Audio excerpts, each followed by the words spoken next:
तो अपने आप पूजा होगी, बूझ होगी। क्योंकि गुण का भेद निराला होता है, मतलब गुणधारी व्यक्ति का एक अपना प्रभाव होता है। गुण का भेद निराला सब। सबसे पहले कहते हैं सोई गजराज राज कुछ कुल मंडल मंडप जाके मस्तक मोती। सोही गजराज, गजराज मतलब हाथी, एलिफेंट। बहुत सारे हाथी होते हैं, इसमें वो हाथी जो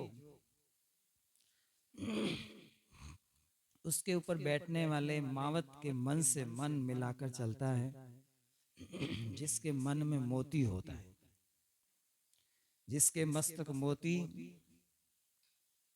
और सभी भार लदैया मेगा कुल के गोती। और सारे हाथी जो है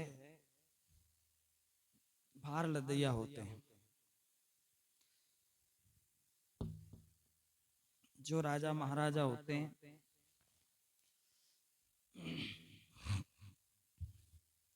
दूसरे हाथी पर अपना सामान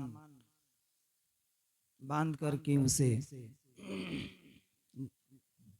इधर से उधर ले जाने के लिए रखते हैं। गुणों का भेद निराला। जो गुण है, जैसे गुण है वैसी पूजा है। इसलिए गुणवान बनो।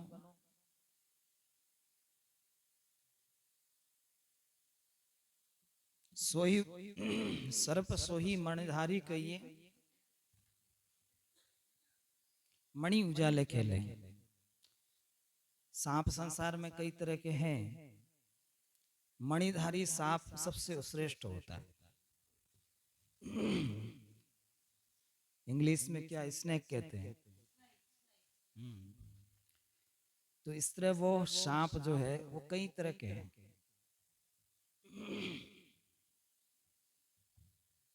एक सांप ऐसा होता है जिसके मुख में मणि होता है। मणि मतलब वो प्रकाश करने वाले।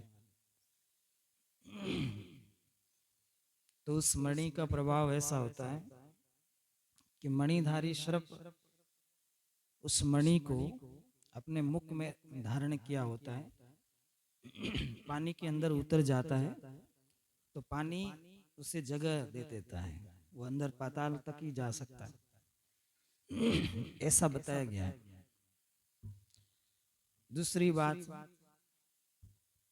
जो मणिधारी सर्प होता है वो एक ही जगह बैठा रहता है और उसको वहीं पर भोजन मिलता है, क्योंकि वो अपनी मणि को निकाल करके ऊंचे स्थान पर रख देता है। तो मणि रात में चमकती है दीपक से भी ज्यादा।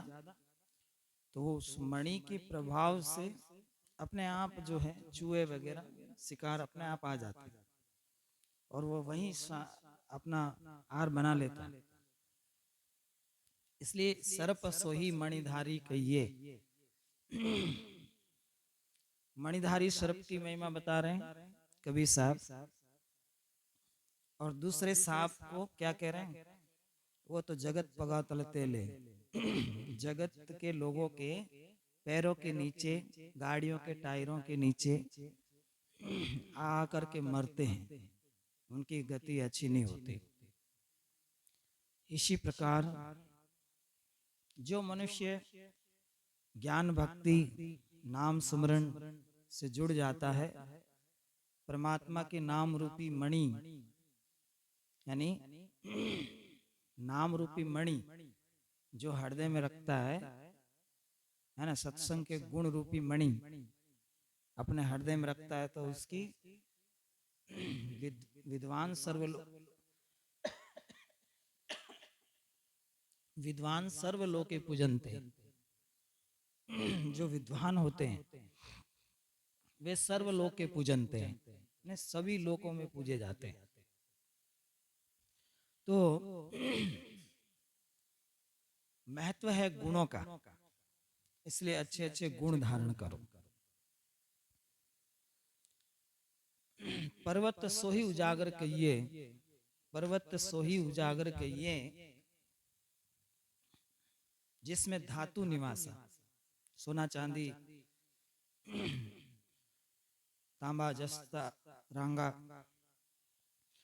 जो मूल्यवान धातु जिस पर्वत में होते हैं वो पर्वत की महिमा बढ़ जाती है।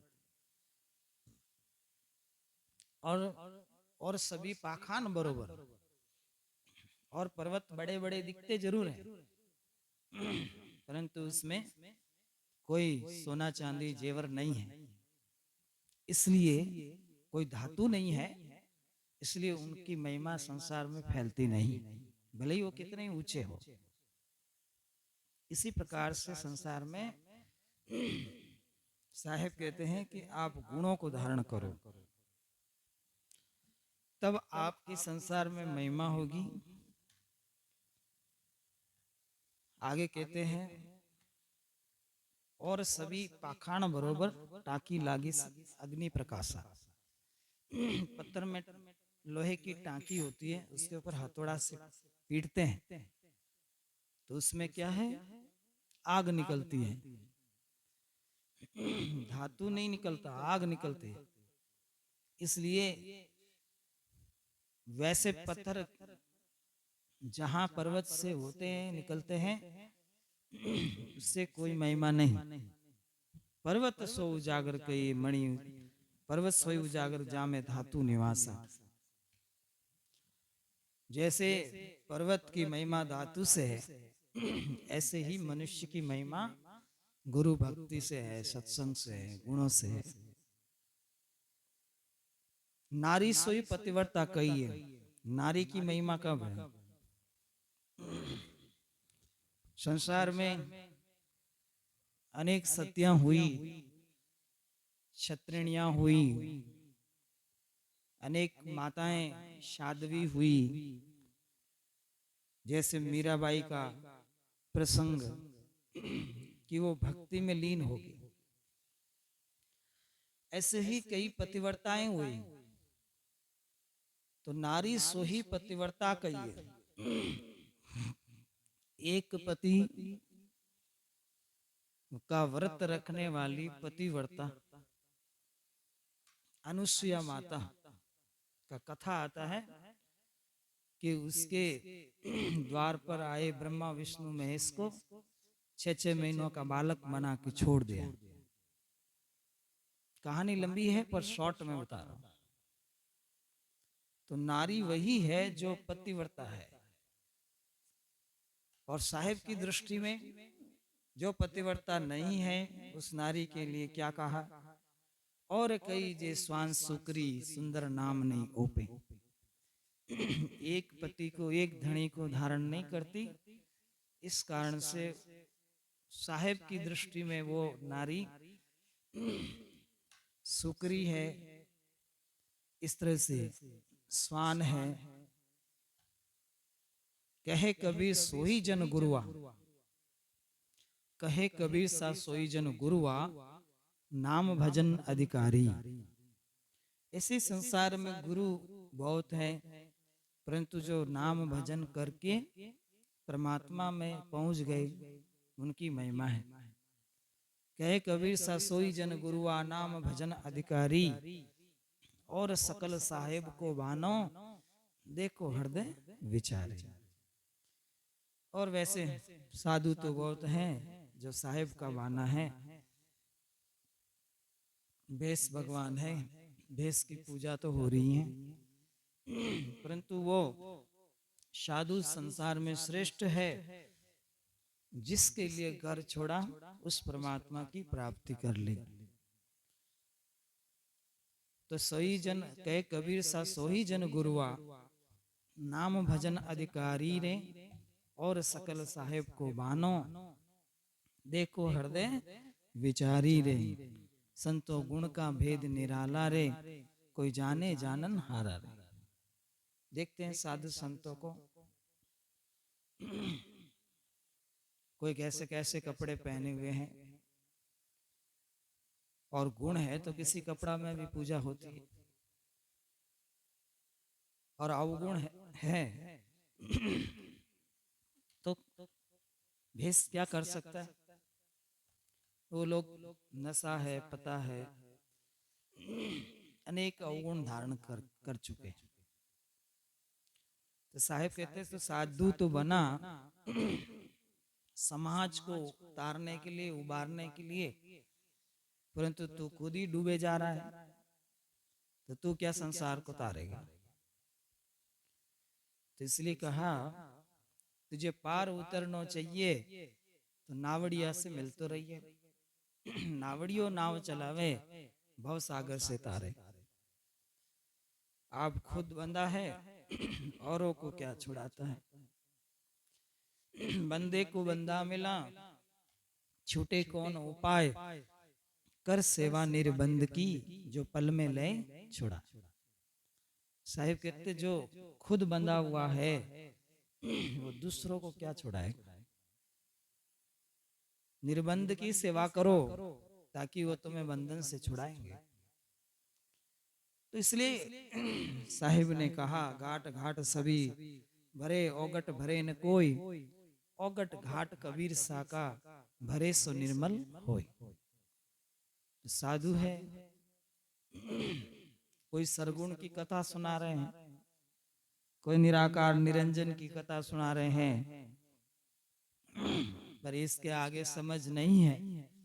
निअक्षर नाम भक्ति है, जो सत्य लोग की भक्ति है वो अपने हंसों को नहीं बता रहे हैं। तो साहिब कहते हैं कि भाई ये जितने जीव इकट्ठे कर रहे हो इनको कहाँ ले जाओगे? पहले जहां जाना तुम तो घर देख के आ जाओ। जिस गांव शहर में जाना है, सतलोक में जाना है, पहले तुम तो खुद को देख के आ जाओ, फिर दूसरों को ले जाना। घर में नहीं दाने, अम्मा चली बजाने। घर में तो 2 किला धान भी नहीं है और अम्मा सबको, सारे गांव को न्योता देती फिर रही है कि मेरे घर आना, बहुत बड़ा भंडारा होगा। तो साहिब कहते हैं कि पहले अपने आप को सक्षम बना। तुझे पार उतरना चाहिए, नावड़िया से मिल तो रही है। नावड़ियों नाव चलावे, तने अमर लोग पहुंचावे, या भवसागर से तारे। तो जो खेवैया सदगुरु है, जो कि नाम रूपी नौका चला करके तुझे तार लेंगे। अमर फल मिलना चाहिए, बेली को सींच तो रही है। बेली कौन सी है? कि प्रेम, सत्संग रूपी बेली है। जो सत्संग करने में आलसी है तो उसको कहां से ज्ञान प्राप्त होगा, गुण प्राप्त होगा। राम भजन में आलसी और भोजन में होशियार। साहिब फरमाते हैं कि नाम भजन करने में तो बड़े आलस करते हैं और भोजन में तो बड़े होशियार हैं। तो तुलसी साहब कहते हैं तुलसी ऐसे जीव को बार बार धिक्कार, ऐसे जीव को बार बार धिक्कार है। चलो संसार में आए हैं, शादी ब्याह किए हैं, पति पत्नी साथ में रहते हैं, तो साहिब कहते हैं पति पत्नी का जोड़ा से सेवा करते हैं, भजन करते हैं और कुबुद्धि को छोड़कर गुरु के बताए हुए मार्ग पर चलते हैं तो पति पत्नी दोनों सतलोक चले जाते हैं। पर कुबुद्ध नहीं छोड़ते हैं, कुबुद्ध नहीं छोड़ते हैं, वासना नहीं छोड़ते हैं, तो दरक दरक नर नारी जग में क्या क्यों आए संसारी। धिकार है बाल बच्चे पैदा करने के बाद में तो भजन करना था, पर वो सब तो भूल ही गए भजन तो। इसलिए साहिब कहते हैं माँ की गड़ी जो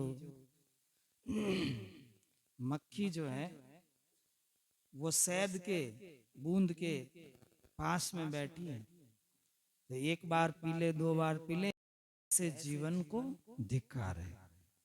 तो कोई जीवन में जीवन नहीं है, वो तो गोबरोला का जीवन है। गोबरोला का जीवन है जैसे गाय भैंस के गोबर में एक गोबरोला नाम का कीट रहता है। उसको कितना ही बाहर निकालो फिर वो उसी में पड़ जाता है, फिर बाहर निकालो फिर उसी में जाकर घुस जाता है। देखते हैं खेत में गोबरोला कोई न कोई गोबर के नीचे जाकर घुस जाता है। तो इसी प्रकार से मन है, तो समझना है ज्यादा तो हम सबको ही समझना है। तो हम कब भजन करेंगे, कब गुण धारण करेंगे, कब साहेब की भक्ति करेंगे, ये हमें ही तय करना है और कोई दूसरा तय नहीं करेगा। क्योंकि दूसरा दूसरी चीज तय करेंगे, आपको अपना तय करना है। तो कहते हैं दर्शन करनो चाहिए, दर्पण को मांझत रहिए। अगर दर्शन नहीं हो रहा है गुरु का, परमात्मा का, तो अपने दिल रूपी दर्पण को साफ करो। दर्शन करनो चाहिए, दर्पण को मांझत रहिए। और दर्पण में आवे झाई और दर्श कहाँ से पाई। दर्पण के आगे गंदगी आ जाती, कीचड़ लग जाता है, जब तक उसको हटाएंगे नहीं, कांच साफ नहीं करेंगे, जब तक नहीं दर्शन होगा। दर्शन करना चाहिए, दर्पण मांझत रहिए, दर्पण में आवे झाई दर्श कहाँ से पाई। कहे कबीर सा वाणी, वाणी को संत पहचानी। मेरी वाणी को साहिब कहते हैं मूर्खों को क्या पता, कोई संत पहचानते हैं। कबीर वाणी अटपटी झटपट लखी न जाए, जो कोई झटपट लखे तो सब खटपट मिट जाए। तो साहिब कहते हैं कहे कबीर सा वाणी, वाणी को कोई संत पहचानी, और पहचानिया नहीं पतीजे, उस मूर्ख का क्या कीजे। है ना, उसको पर्चा भी मिला है, गुरु महाराज का नाम का परिचय भी हुआ है, फिर भी वो माया की तरफ भाग रहा है, भक्ति नहीं कर रहा है। तो कहे कबीर सा वाणी, वाणी को नहीं पहचानी,